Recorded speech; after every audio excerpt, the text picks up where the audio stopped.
Copper sulphate के जो crystal है वो आपको दिखाई भी दे रहे हैं, किस कलर के हैं? ब्लू कलर के हैं। हम पहले इसको इसमें डिसॉल्व करके इसका ताजा विलयन बनाएंगे।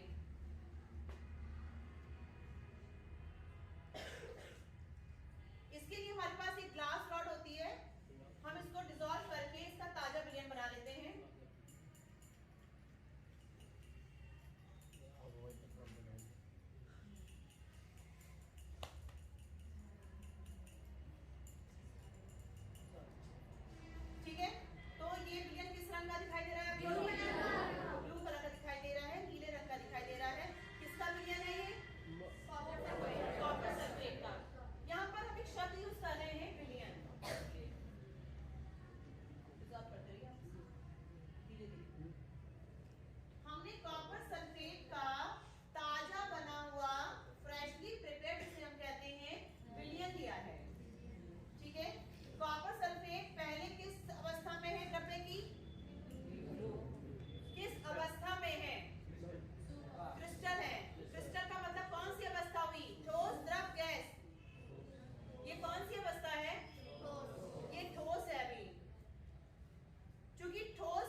बीच बीच में इसको देखते रहें कि क्या कुछ परिवर्तन होना शुरू हुआ या नहीं हुआ।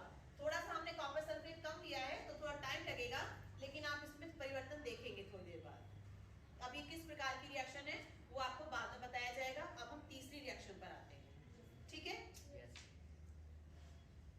कोई भी रासायनिक, इसको स्टॉप कर दो, इंपॉर्टेंट चैप्टर, और ये अभिक्रिया तो बोर्ड में हर साल पूछी जाती है, इसको तो रट लेना। हमने क्या किया था, कॉपर सल्फेट लिया था और कॉपर सल्फेट में एक लोहे की कील डाल दी थी और इसको थोड़ी देर के लिए रख दिया था कि हमें बेस्ट रिजल्ट मिल जाए। अभी और रख देंगे तो और अच्छा रिजल्ट मिलेगा, बट टाइम नहीं है तो हम इसको देख लेते हैं। आप देख रहे हैं कि जो ब्लू कलर था वो ऊपर से कुछ ग्रीन सा हो गया, और बॉटम से भी कुछ ग्रीन होने लगा। इसका मतलब, इसका इंडिकेशन क्या हुआ कि something happened in the beaker. Beaker में कुछ चल रहा है। हमने तो कुछ नहीं किया था ना, हमने तो केवल दो पदार्थों को रख दिया था, लोहे की कील को एक विलियन में डाल के रख दिया था। लेकिन विलियन के अंदर, इस बीकर के अंदर कुछ चला, और चलने के बाद धीरे धीरे रंग में परिवर्तन होने लगा। पहला परिवर्तन तो हमने रंग में देखा। अब हम क्या करेंगे, इस आयरन नेल को, इस लोहे की कील को टेक आउट करेंगे। यस, हमने इस आयरन की नेल को, लोहे की कील को टेक आउट किया, बाहर निकाला, और देखिए जब मैंने इसे डाला था तब घिस के डाला था, और घिस के डालने के बाद ये बहुत चमकदार थी। लेकिन क्या ये अब चमकदार है? नहीं है। इसका मतलब इसमें कुछ हो गया ना। अभी क्या हो गया, अभी हम क्या करेंगे, चलो हम हाथ से ही दिखाते हैं। अब मैं कुछ देखूंगी, कुछ आया है इसके ऊपर ब्राउन सा, कत्थे कलर का। यस, जरा देखिएगा, मेरे हाथ के ऊपर कुछ आ गया, और मेरे हाथ में आने के ऊपर नीचे की आयरन नेल आपको फिर शाइनिंग वाली दिखाई दे रही है। ठीक है, मैं इसको साफ कर देती हूँ। देखिए मेरे हाथ पर आने लगा कुछ ब्राउन सा। नहीं था जब हमने इसमें डाला था, क्या था तब? नहीं था। तो आप समझ गए कि कोई रासायनिक अभिक्रिया इसके अंदर हो गई। अब हम इसको समझेंगे कि रासायनिक अभिक्रिया, आप भी छुपा के देख सकते हो। कभी आप सोचो कि मैडम ने हाथ पे कुछ लगा रखा है, देखो जल्दी से, कुछ लग रहा है कि कुछ आया है इसके ऊपर, आया है? देखो नेहा, लो समीर, सबको दिखाई दे रहा है। और हम जब इसको बिल्कुल साफ कर देंगे, सब हटा देंगे, तो हमारी कील पहले की तरह ये दिखाई दे रही है आपको, सब हमारे हाथ पर आ गया। कि हमने क्या हटा दिया, क्या हुआ, ये दूसरा परिवर्तन हमने ऑब्जर्व किया। पहला परिवर्तन तो हमने देखा रंग में आ गया था। ठीक है, हम इसको फिर डाल देते हैं, क्योंकि हमने थोड़ा सा हटा दिया तो वो गंदा हो जाएगा सॉल्यूशन। उसके बाद हम इसको समझेंगे ये है, देखिए अभी भी हाथ पे लगा हुआ है इसका। Fe लोहे की कील को हमने कॉपर सल्फेट के ताजे विलियन में डाला था। आपने देखा ये विलियन कैसे रंग का था जब लिया था? तो एक तो परिवर्तन आपने देखा कि विलियन का रंग हरा, एक परिवर्तन आपने देखा कि कत्थई रंग की परत आ गई लोहे की कील के ऊपर। हम सभी जानते हैं कि जो धातुएं होती हैं वो समान रूप से क्रियाशील नहीं होती।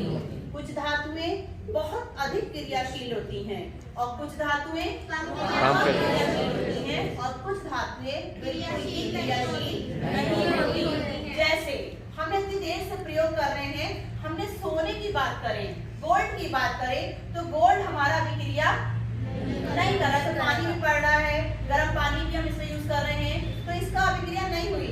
लेकिन अगर इसी की जगह हमारे हाथ में क्या होगा, सोडियम होता, और यहाँ पानी की ड्रॉप भी होती, तो सोडियम एकदम अभिक्रिया।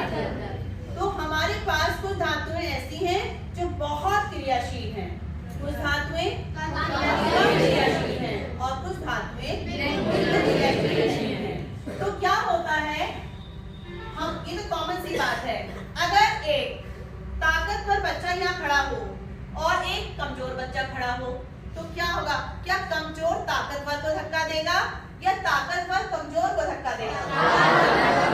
ताकतवर उसे फटाफट से हटा देगा और उसकी जगह आ जाएगा, आ जाएगा नहीं?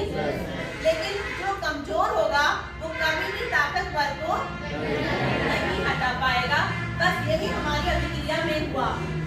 इस लोहे ने कॉपर के विलयन से किसको हटा दिया? कॉपर को हटा दिया। आपने कॉपर देखा है घर में? तांबा देखा है? किस रंग का होता है?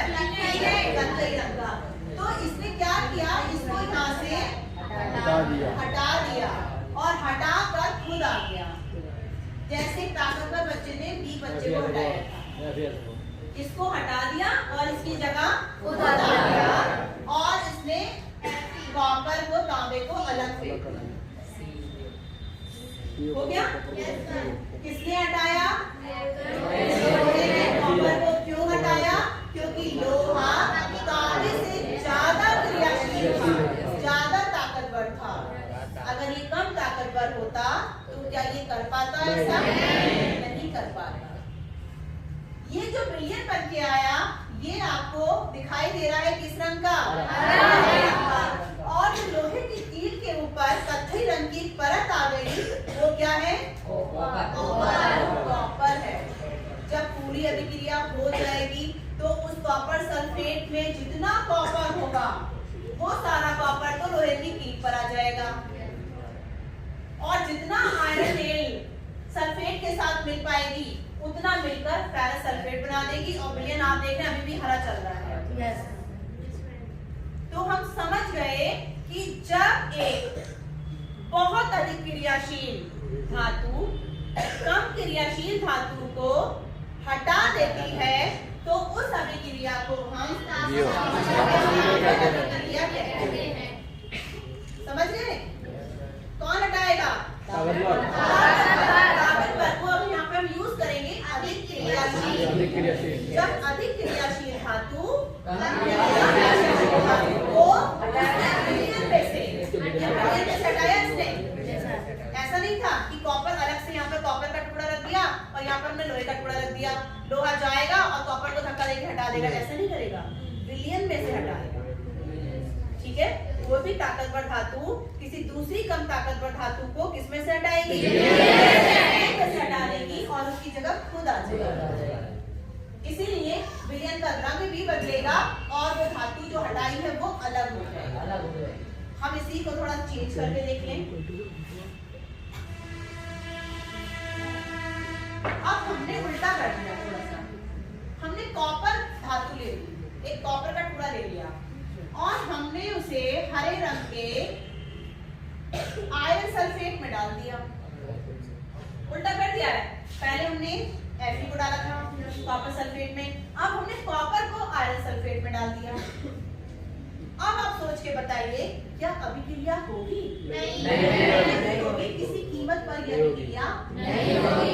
क्यों नहीं होगी?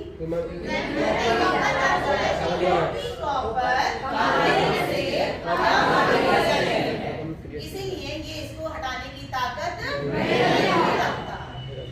वो तभी हटाएगा जब ये वाला सिंगल वाला तत्व ताकतवर मजबूत हो, तब जाकर उसको वो हटा पाएगा। दो एग्जांपल मैं भी और आपको बता रही हूँ, ये तो मैंने आपको प्रैक्टिकल वाली बता दी है। समझ में आ गए? तो जब अधिक क्रियाशील धातु कम क्रियाशील धातु को उसके विलयन से हटा रही है तब उस अभिक्रिया को कहते हैं। और बेस्ट एग्जांपल जिसमें कोई बैलेंसिंग नहीं है, कोई संतुलन नहीं है, आपको सीधे से याद हो जाएगी।